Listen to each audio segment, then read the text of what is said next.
14 দিনের মধ্যে যে কোনো একটি আসন ছাড়ল সংবিধান এবং নিয়মকে মান্যতা দিয়ে, মানে অনিচ্ছা সত্ত্বেও আমরা নন্দীগ্রাম বিধানসভাকে সংবিধান এবং আপনি আমাকে গ্রহণ করেন।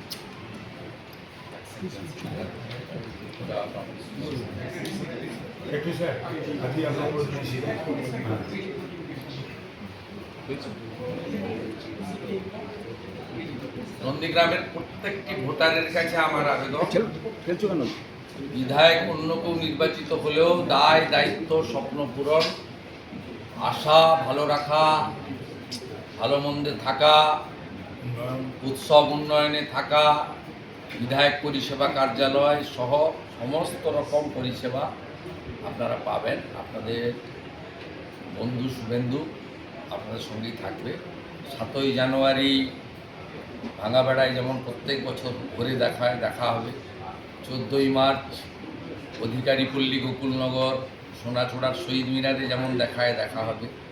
10ই নভেম্বর রক্তাক্ত সূর্যোদয়ের বর্ষপূর্তিতে করপল্লী গোকুলনগরে যেমন প্রত্যেক বছর দেখা হয়।